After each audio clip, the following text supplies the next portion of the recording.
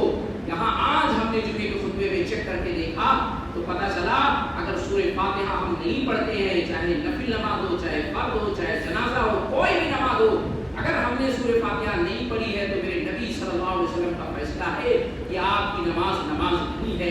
اس لیے ہماری اور آپ کی ذمہ داری ہے کہ ہم اگر آج سورۃ الفاتحہ چھوڑ رہے تھے فرض نمازوں میں امام کے پیچھے، ہم نے حدیثوں کو سن لیا، چیک کر لیں، اس پر عمل کریں، انشاءاللہ آپ کے حق میں بہتر ہوگا. اللہ سے دعا کریں آج کے خطبہ جمعہ میں جو بھی باتیں کتاب و سنت کی روشنی میں کہی گئی، سنی گئی، اللہ کہنے سننے زیادہ سمجھنے، ہماری زندگی میں سے نافذ کرنے کی توفیق عطا فرمائے. اللہ زندگی کے ہر موڑ پہ ہمیں کتاب و سنت کے مطابق چلنے کی توفیق عطا فرمائے. اللہ ہمیں سے بہت سارے لوگ بیمار ہیں، گھروں میں، ہاسپٹلوں میں جمع بھی ہیں، اللہ ان کو شفا کاملہ عطا فرمائے. اللہ بہت سارے لوگ پریشانیوں میں ہیں، بہت سارے لوگ قرض کے بوجھ سے لدے ہوئے ہیں، الگ الگ پریشانیاں ہیں. اللہ تو علیم ذات الصدور ہے، اللہ سب کے دلوں کے بھید کو تو جاننے والا ہے. اللہ تو عالم الغیب ہے، غیب کو جانتا ہے. اللہ ساری پریشانیوں کو دور فرما دے. اللہ ہمارے